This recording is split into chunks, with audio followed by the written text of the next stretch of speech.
Hey, Mike Lee here again, and this time I am finally reviewing the Revenge of the Fallen Recon Ironhide from the Nest Global Alliance line. Now, this figure is a redeco or retool of the Voyager Ironhide figure that's from the 2007 and the Revenge of the Fallen line. And one of the things that you're going to notice is that this Ironhide is armed to the teeth. Immediately you can see the differences in the add-on of the off-road parts that are on this vehicle.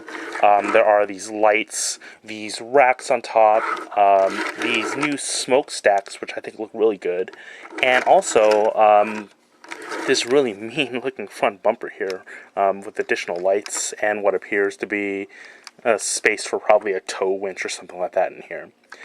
This is actually a retool. It is not a straight redeco of the original mold, and immediately you're going to see is that this window right here is meshed up. Looks like that there's something in here, and also they're split right here. Instead of being one part, it's now two parts. Makes it easier from what I understand. Makes it a little easier for the transformation of that particular part. A little less kibbly also on that particular shoulders. One of the things that you're going to notice about this mold is that there's actually a lot of molded detail in here. You can see the gas cap. You can see what appears to be extra armor on the door. Also, the bumper has a lot of detail on it too. There's these hinges right here. They're for the transformation of this into the crossbow weapon, which you'll see later on. Painted details on the lights here. There's these step bars down here that make it look really good, and you can also see that the guns on here are resized guns, a little more movie accurate much more movie accurate as far as size go, and actually add to the way the truck looks as well, as you can see here. What I don't like is how the missile kind of stores right here. It looks a little silly, but what can you do? You're going to notice that there are some details on here that I have actually added on, such as this road armor sticker right here, and I guess they're the product stuff from the GMC top kick. Also the lights in the rear here, and the GMC logo, the license plate. The Autobot symbol is painted on, and so is the GMC one right here. Now, to start the transformation, first things first, let's remove all the armor off, remove all the weaponry off here. And usually what I do to start is I'm going to pull this thing down like this, and then you just pull it off, set them aside. Afterwards, take the doors right here, open them up, let this part of the automorph hit off right here. Next, what I'm going to do is that I'm going to flip these up. You can see how it's already different from the original mold.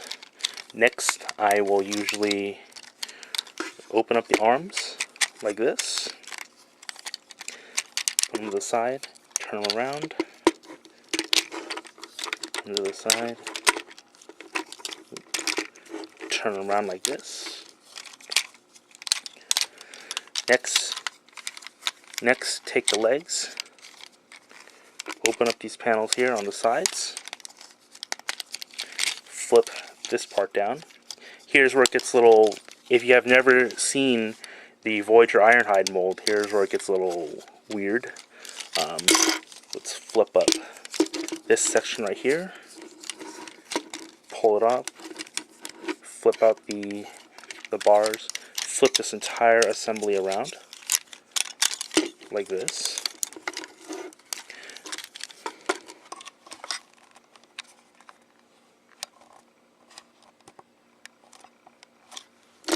Sorry about that. We're going to take this torso, it's a little messy right now, take this torso and we're going to turn this guy around. Flip this thing down. You want to flip this part down first, so we can turn this torso around.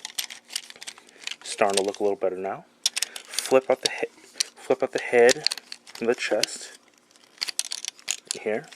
Then you see these. Then you see where the tire. You see this peg right here, where the tires. Just plug them in like so. Flip out this part on the chest piece, and then you fold it in like this. Let's adjust this part.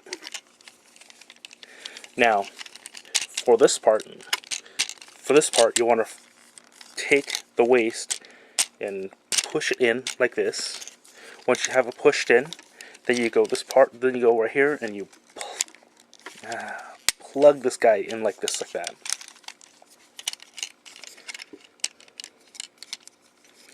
Now for the legs, split them. And then here is where here's where the other automorph happens.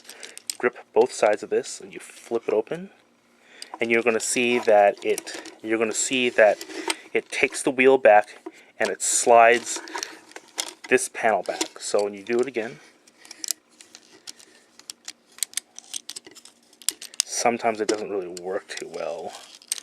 It's one of the gripes I have about this figure. And there you have it. Revenge of the Fallen Recon Ironhide.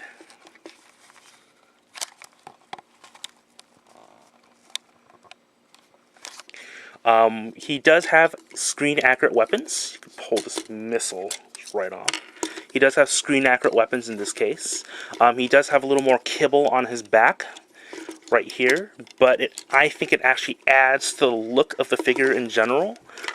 He looks really badass in this. In this particular mold, and with the addition of all these weaponry that he has on, he has this machine gun thing with Gatling gun barrels.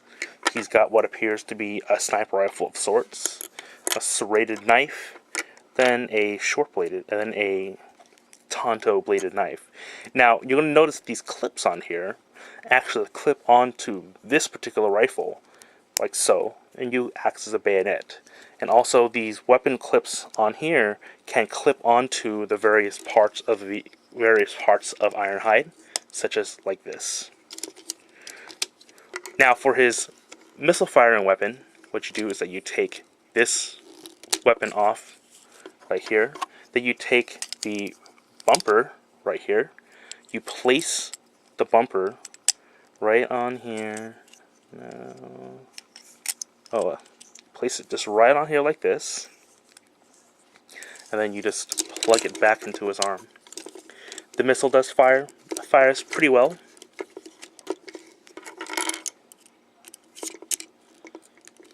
Not too bad.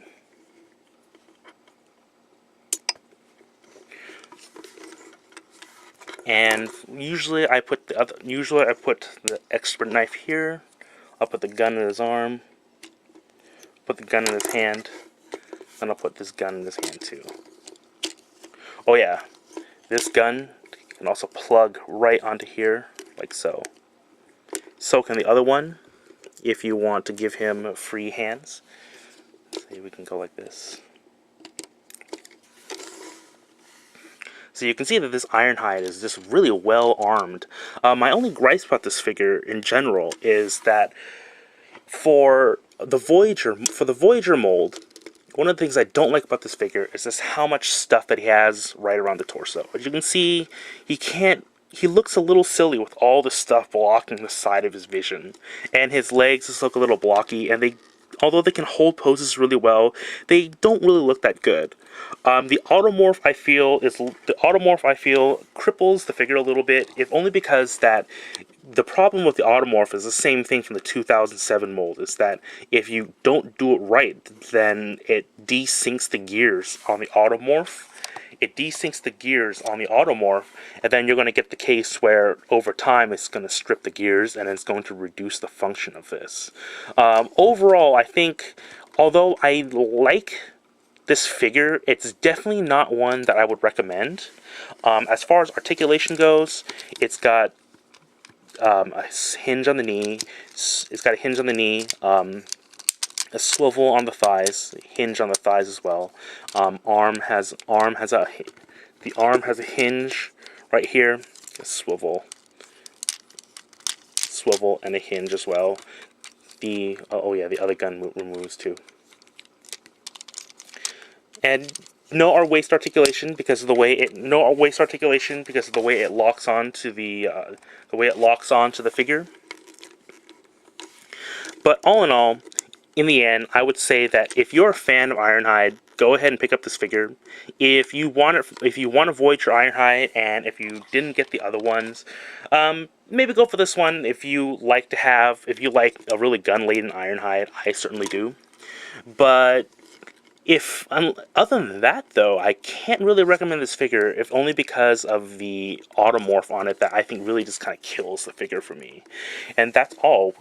My next review will be a review of a non-Transformers toy.